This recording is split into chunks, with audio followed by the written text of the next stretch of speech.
Hey everybody, Scott Brearley here with my beautiful wife, Lisa Brearley. We get the great opportunity to introduce Neo ShadowFall. He is our youngest guest on our podcast. He is an uprising author, and we happen to be on episode 14 and season 2. And here's Neo ShadowFall.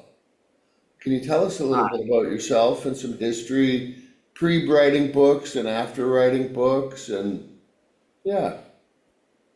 Yes. I'm a new author who just started making books in November of 2025, and I don't read whatsoever except for like one series, which happens to be a romance series, which is not what I write, as I write fantasy books. Now, did the romance series, by any chance, help you in the current relationship you're in? Yes, it actually did. She actually tried to get me to read it many, many times, but because I don't like romance, I told her no. But she kept asking over and over. So I kind of like, you know what, I'll give it a chance. And it turns out I really like the books, and I've read every single book, and I've watched the movie adaptations to it as well. Nice. And does she like Yeah. your genre? She doesn't particularly like fantasy or horror, but she said that once they come out and stuff, she would read them. And she has, and she says it's really good. It's just not something she normally reads. Yeah. Yes, yes. It's funny. My husband said he'll do that too. Just when He- they're on On audio. audiobooks. Yes, I had the privilege, Neil, actually, after Scott wrote his first book, of pretty much being his editor and going through all of it first and doing that whole rehashing of chapters and information and how to portray, your sort of what you want to say your story the best as possible. It's work. And even putting it into paragraphs, because I just kind of went bloop. Yeah, that makes sense. Editing is definitely a big problem for me, um, which is why I use AI to help me with the editing. Hmm. Even though I write it all myself, I write my chapters and then I put it into AI and I tell them to edit it, make it look more professional, but no, don't change anything, you know? Yeah. And then I read it to make sure it didn't actually change anything. And if it's all good, I use it. Yeah, so yeah, no, using AI as a tool, I think we use people really, our editors as a tool too. It's just another way, another option, right, to get Yeah. our story out there. And everybody has a story. And so you said you began November 2025 to publish your first book. So can you tell us a little bit Yeah. about that? Well, my first book, The Curse of Kage, which actually means shadows in Japanese, is my first book that I just randomly got the idea for. Um, it's about three treasure hunters who enter a cursed dungeon that when they enter, they cannot leave. There are three main protagonists, which are the three treasure hunters. They all three have different personalities. Um, and I'll be honest with you, I only remember the name of one character, which probably happens to be the character with the most personality. um, so basically, they have to fight monsters and stuff to try to get out. And the ending is particularly good, in my opinion, as they don't really get out of the dungeon. So Set it leaves up yourself for a up. sequel. Yes. Yes. And I actually have a sequel planned out for it. I just don't know when I plan to publish it. Yeah, Nice. very good. That's awesome. And so, do you feel like this? This is just something we've been hearing more. A download of a story for you. So, like it like comes through you, or do you see it in the world around you? Like, where are your ideas coming from? I think my ideas come from within, as I have a lot of time to think about things in my life. So I get bored a lot, to be honest with you. My life is particularly boring. So I create these stories in my head, and I've been doing that for my entire life. And then the more I think, the more creative it gets, and the more in depth the stories get. So most of the times I just take those stories when I'm thinking and I redefine them and I make them into a book. Hmm. And why would you say your life's boring? Yeah. Because it like you're in charge of your life. So to say it's boring, Can you explain more can what you you? explain more on that? Because Yeah. it's Well, I don't work, so I don't have a job that I go every day. Um, and I don't particularly go out anywhere. I don't have many friends whatsoever. So my only time to do things is really just spending time thinking, spending time with my fiance, or I'm writing my books. And I don't know, sometimes I find that boring for that to be just my, well, what I do every day. I think I believe I feel a lot of people will connect with that comment right there on those all those different areas you just talked about not working, about not going out, hanging with one person that you feel either hears you or respects you, or that one person. And I really do think a lot of people will go, oh, that's like me. Like they will say that. I forget where I was going to go with that because it was like one of those moments. Anyway, I think in many ways our society has kind of shifted. painted this idea of what is expected, and the 9 to 5 job and the white collar worker or the whatever, go to work. Do you see, though, maybe your work as writing? I do actually, because it may not be going anywhere at the moment as I've only had 10 cells, but I am very confident in my own books because I know that they're good stories. And I do want to pursue a career in it as a I do hope that one day in the future I get the opportunity to make one of my books, at least one, into a movie, Yeah, just to see how well it would go. Because the thought of my book becoming something bigger than something you can read, because it connects to a whole different audience. yes, There's the book lovers, and then the people who would love to see books into movies because they don't read books. 100%. So it connects to a whole new audience who gets to experience my stories.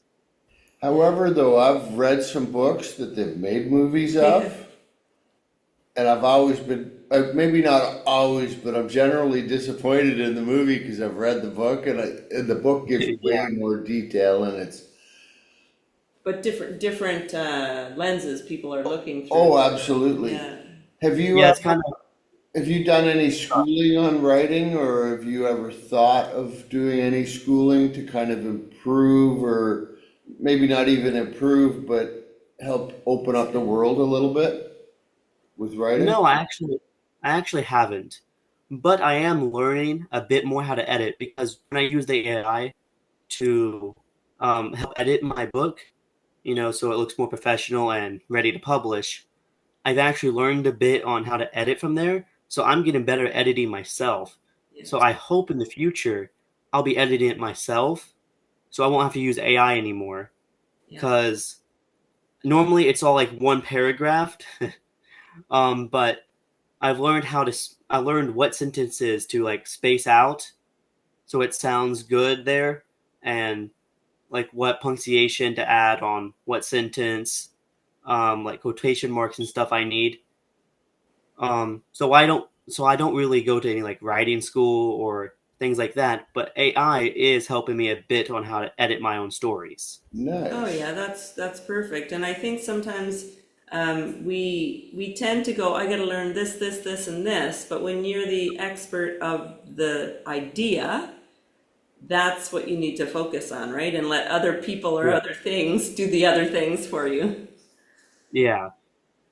It's more like I don't really have the time to edit myself. Yeah. I know I say I have a lot of free time, but most of it's spent thinking. Yeah. Oh, yeah. And Yeah. actually, we just had a friend of ours say that when they go driving in their car, like usually we'll put the radio on or whatever, we'll listen to a podcast or something or audiobook when we're driving. He says, I actually have no sound on in my car because that's when I get the best ideas. Yeah, it's usually when we're alone that we get the best ideas. Yeah. So that's what he says. That's what he says. And so your first book is about the shadows. And I didn't catch the whole title again. Sorry. That last word I'm having a hard time with. It's The Curse of Kage. Kage. Shadows, like speaking of the light and the dark and the whole shadow understanding, that this is just something that seems to be popping up more in my sort of realm of understanding. How do you see like light and darkness, like the opposites in life? Because your genre is much in the shadow, in the darkness. Yeah. It kind of goes with my thoughts of hero and villain. There's the villain who usually is darkness, and then the hero is usually the light, kind of like, but I don't think that's entirely true, because a hero can do things that isn't heroic, which is what they would, put in shadows. And I just think my process there is, sorry, my phone went off. Yeah. I had to take that down. I'm going to turn my phone notifications off real quick. Sure thing, you can do that. Okay. Well, I was saying about light and shadows. Honestly, I have no clue what I was saying. That's okay. So just, like, do you see more of the darkness in life or maybe more of the lightness in life, like the opposites that we experience? Well, I think there's a balance between both of them, and I do see a lot of shadows in how life is now, a lot of darkness, but there's also a lot of light, because when you really think about life and the tiny moments that are in life, you see more light than you see darkness, because the light is really small things, but the darkness is really big things. That's why people really tend to focus on the darkness, because they're bigger. The light is definitely there, and it's more present than I feel like the light is more present and here more than the shadows are. It's just the shadows are bigger things. Like more bad, big things happen, the more good, big things happen, which is why people see more shadows. But that's what I think. Oh, and yeah. Now, Lisa and I, we watched the show before, but we're introducing some friends, and it's on YouTube. It's called Finding Joe, and it's about this guy that's... Just a brief pause in the show. If you'd like to dive deeper into our work, our books are available on Amazon. You can also get instant electronic copies at payhip.com/Lisa Scott Brearley Authors. Now, back to the show. He's researched a few different religions, but he also talks about the hero's journey, and where any good movie, you have to have the spin of the hero struggling and then finally coming back to get his journey. And what the metaphor is that all humans are heroes, and all humans have their journey, and some are great and some are tiny, and maybe tiny is the wrong word, but not as big or like how out there. You were saying your life was boring. It doesn't mean it's boring. It's your journey and your heroic story. Because we never know where we're going to end up. Like, I'm quite a bit older than you, and like I could probably be your grandfather. And it's like where I've ended up in life is not even remotely where I thought I would where I would be. And it's like a heroic journey, because the more you evolve, the more you change. Kind of like when you were saying you're learning how to edit. It's like in 10 years when you're 30 something, or not quite, you'd be 29, but you might be a professional editor and not even a writer. And I know you go, no, I'm going to be a writer, but we never know where we're going to show up, because it's the hero's journey. And that's where you might get your movie, is editing somebody else's book. And Yeah, no, that's very true. yeah. So do you kind of write your books on the hero's journey, or do you just kind of put it out there? Well, funny you say that, because I'm working on a book right now, Yeah. right, where it's about a villain, right? I mean, he's been a villain his entire life, but suddenly he doesn't want to be a villain anymore, right? Hmm. He's tired of robbing the banks or hurting people, but he's not wanting to be a hero either. So he's kind of like an anti-hero, except he's doing hero things, but he won't tell himself that he's a hero because he's no longer doing Ah, anything a that's villain would do. nice. Yeah, he's doing all these heroic things that only heroes would do, but he's telling himself he's only an anti-hero. I mean, his best friend, who's also a villain, he literally stops him from robbing a bank. And he doesn't. And here's the thing: the villain here, which is the main character who wants to be not the villain anymore, has a tendency to kill people because he's a villain, right? And he's only killed one person inside the story so far, and that happens because the person that he killed was a demon. Ah. Yeah. And with what you were saying, honestly, I had a thought and then it disappeared. That's okay. That's okay. We have those all the time. Lots of, I've had a few really good questions, and somebody's talking, and it's by the time I get a chance to ask the question, it's like, what was that question? Yeah, yeah. That What's crazy though, yeah. sorry, you continue. No, I was just going to say that sounds so representative of many things going on in society right now. Is that this negativity or darkness is happening, and we want to do the good thing, but we're overwhelmed and we're doing the normal pattern and the regular thing. But it's there. The opportunity's there. It's just to develop that new pattern, like your villain, is challenging. Yes. Because it's like the opportunity is there and you want to take it, but you don't know how, or you're afraid that if you take it, you can't go back, and then you don't know where that path will lead you. So Yeah. you want to stay in your comfort zone so that way you know what's going to happen and you can't risk failing. That's something I struggle with at the moment is with fear. Um, I find it hard to take a leap because every time I've tried to take a leap, I have failed. But I'm learning that if you never take a leap, then you never go anywhere. And I can't stay in the same place forever, which is kind of why I'm trying to do, more promotions with my book or just doing things I thought I never would do. Like for instance, I'm not good at talking to people, but I've been here on this podcast, you know, and I'm doing pretty good, I think, since I'm not really good at talking to people. Excellent. Yes. Yeah. See, though, part of life and part of the journey, as long as you keep, like, this conversation's been amazing. So, to me, you telling yourself you're not good at talking to people is a lie. It's like your villain story. Yeah, because Maybe. you are really good at talking to people because we're having a great conversation. Yeah, Now, maybe that's why my villain. Sorry, I didn't see you talking. that's Camera kind of okay. That's disappeared. okay. You actually did what I was just gonna say. I'm still learning the cues of when I should step in and talk when you're in a little group, or I'm standing back and I'm silent because it's like the person won't let you have a word in.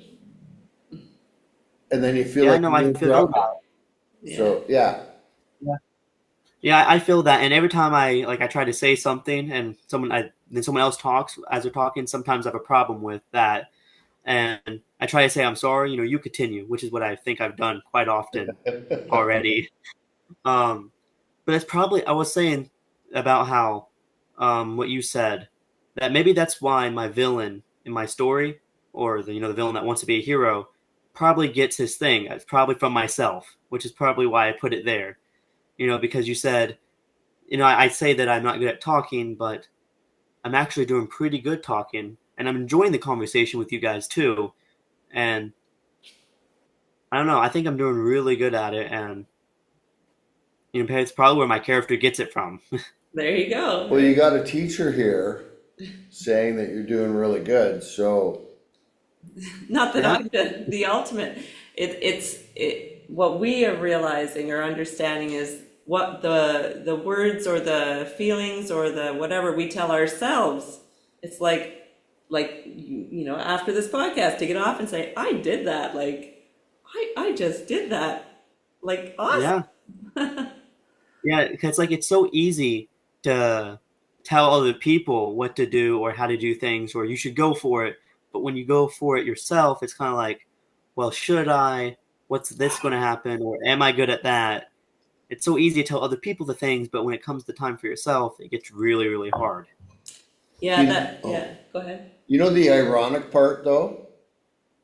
And what's that? Most people cannot win without failure. So really, That's true. failure is the win. That's true because with my books, I failed the first time. But And then I tried again Yeah, and I succeeded.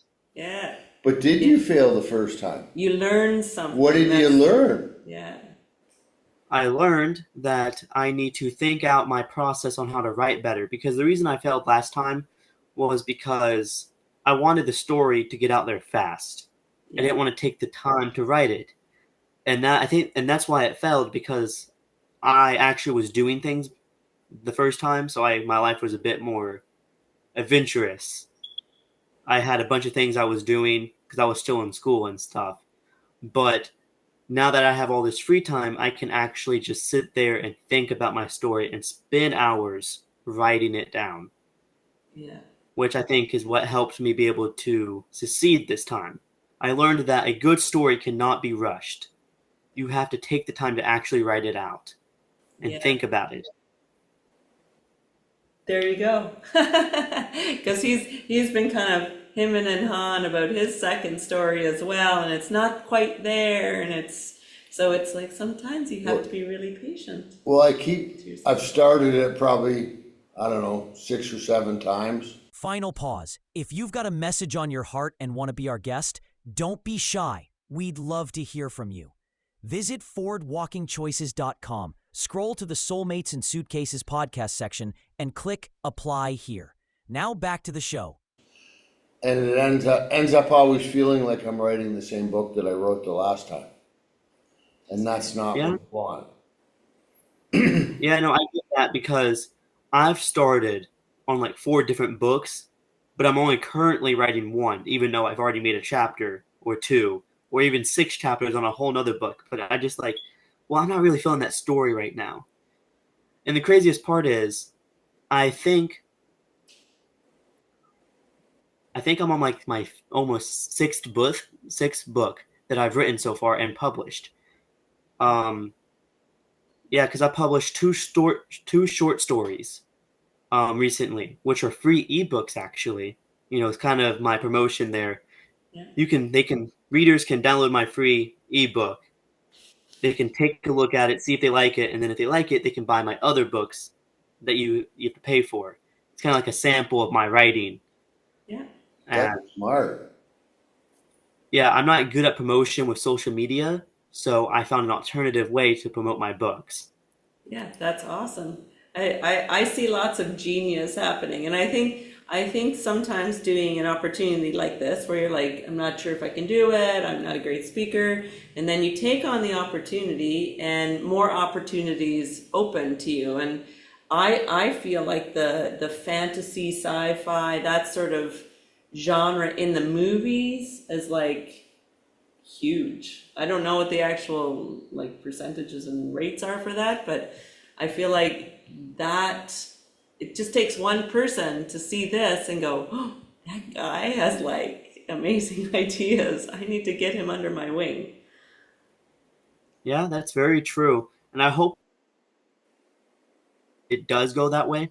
But for now, I'm just going to keep writing my books and keep learning on how to do better. So that way, when that day comes, I'm fully prepared for it. I mean, well, I'll be 100% ready and prepared. I can be a little bit prepared and ready for it. Yeah. Yeah, it's true. It's true. Keep doing what your passion is, what you love doing, right? And getting the stories out and getting them down and And what's your process of going through that again? Like, how do you get your stories down? Down? Is it on paper? How do you do that? Well, I go on my phone and I go to an app called Wattpad, and I basically use that app, which is used for people who write books, and I write my stuff down there. And once I finish it on there, right, then I take it and I put it into a Google Doc, and then I take it to my free public. I have a publisher who I get to use for free. Um, so I use it. So I take it my Google Doc to my publisher, and then they kind of just do everything there for me, and I get it all ready to publish. I set a date for it to be published, and then I publish it. Perfect. Nice. So your first book that had come out in May, The Curse of Kage, and it came out in November of oh, 25. sorry, November. Yeah, November 2025. And the Yes, my latest book is yes May. is in Yes, May. And can you tell us a little more about that one? has been my second most favorite in making because it follows a guy named Marcus who is a big weapons engineer who creates a prototype. Basically, it's a laser gun. Okay, it's like a light ray gun. Basically, it shoots the sun. It shoots energy light. And basically, it's called the God Ray. I don't exactly remember what it's called, but he named it Gun for short. I thought that was a real funny thing to do. Have an acronym just called Gun. Um, and yeah, so basically, it follows him and his best friend. Actually, he ends up going to a party, right, with his best friend because his best friend's leaving, and he ends up drinking something, right, and it kind of makes him hallucinate fears, right, like his worst fears, and he keeps getting that until eventually someone kidnaps him and puts him in a chamber called the Chamber of Horrors, where he has to go through these trials to try to survive against his worst fears. And it's a season based book, so there's going to be like two more books, and this is just season one. So it's kind of set up like a TV show. Wow, that's cool. Yeah, yeah. Chamber of Horrors, face your fears. Do you see that as some representation, like you talked about writing from within, so some representation of kind of your journey in life or something you Yes, visually see? Yeah. because I struggle a lot with fear. Um, I struggle with fear of change, fear if I'm doing something wrong or where I'm heading in life, just fear in general. I struggle a lot with it. So I kind of made a book about that, except Marcos, um, he ends up conquering his fears. Oh, Yeah, the end result is he ends up conquering his fears. That's kind of how I hope I go, is I conquer my fears, which I'm already doing. Because yes. before getting on the podcast, I feared if I was going to be good at talking or how it was going to go. And I just decided to just do it and hope for the best. And how does it feel? Well, actually, I've had an amazing time talking with you guys, Yeah. and I feel really good. So surprisingly, since I don't talk to people very often, but I've had a great time talking on here. Perfect. Nice. That's awesome. Appreciate that.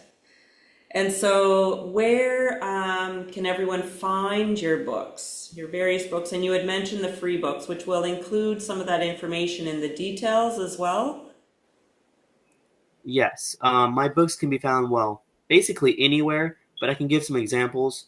None of my books are in actual stores yet, but they are online. They're in the forms of ebooks, and you can buy them as a print book, and they're audiobooks. But the audiobooks are only on Apple. Okay, that's And you can find my books on the Amazon website, Walmart's website, Barnes and Noble's website, various others, and you can also get it on a website called Smashworlds, which actually has a lot of promos, like almost all the time. So most of the time my books are on discounts on that website. And most of my books are priced, fairly cheap, except for my second book that I've made, which is because I'm very proud of it and I think it has potential to do good. So I made it a bit more expensive. Yeah, makes sense. Yeah. So question, something we slipped the ball on a little earlier. Do you have any copies that you can kind of hold up to everybody and so they can see the cover of your book? I actually just gave up the last copies of my second book, but I do have one copy of The Curse of Kage, my first book. Perfect. Okay. Let's see it. I can go get it real quick. Yeah, Yeah, I'll be back. absolutely. Yeah, I can clip this out, no worries. What? Yeah, that's kind of what I'm getting. I'll let you have it. What are we gonna do to wrap it? To The Curse of Kage. Oh, there we go. Perfect. Oh my gosh. That's a nice cover. Yeah. Thank you. And actually, I'm going to open my book real quick because I want to show you something I added on it. Basically, when you read it, I don't know if you can see it, but under chapter 1, there's like there's little thingies on there. Yeah.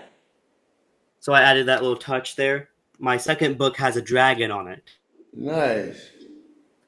I wish I could show you, but I gave away my last copy of that one to a library that I hopefully will get into soon.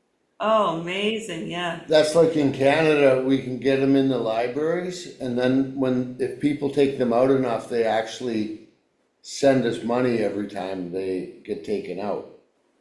Yeah, that's kind of how it is here. Yeah. In fact, my second book, the reason I'm so proud of it is because my books are in other countries too. Oh, So nice. a library actually bought 3 of my books in Germany. Nice. Wow, congratulations. So I actually have 3 of my books inside an actual store in Germany. That's an accomplishment. Okay, if you know where that is, maybe we can get that in the description too. So, I don't know exactly where it is, but I know it's in Germany because it doesn't tell me too much about it. It just tells me that a library bought it, and then it's in Germany. Very cool. very cool. So we're winding down here, and to the audience, all the descriptions of where you can get the book will be under the banner Yeah. when we publish this. And it's been an amazing conversation, and thank you very much for coming. And we're going to end the podcast in our usual way because we happen to be in Thailand. Mm-hmm. Kapun Krap. Kapun Ka, Neo, thank you very much. We appreciate your time and your courageousness to come on. Is this your first podcast? Before we let you It is my first podcast, yes. Congratulations. That's Lisa has a great saying because a lot of people say get out of your comfort zone, step out of it. Lisa's saying is stretch your comfort zone, and you've done that today, so you've just widened your comfort zone. So thank you, Neo. Thank you. I had an amazing time.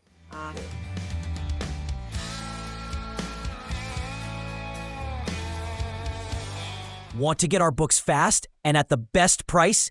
Get your electronic copy at https://payhip.com/Lisa Scott Brearley authors. Visit Again, that's https://payhip.com/Lisa Scott Brearley authors. Now back to the show.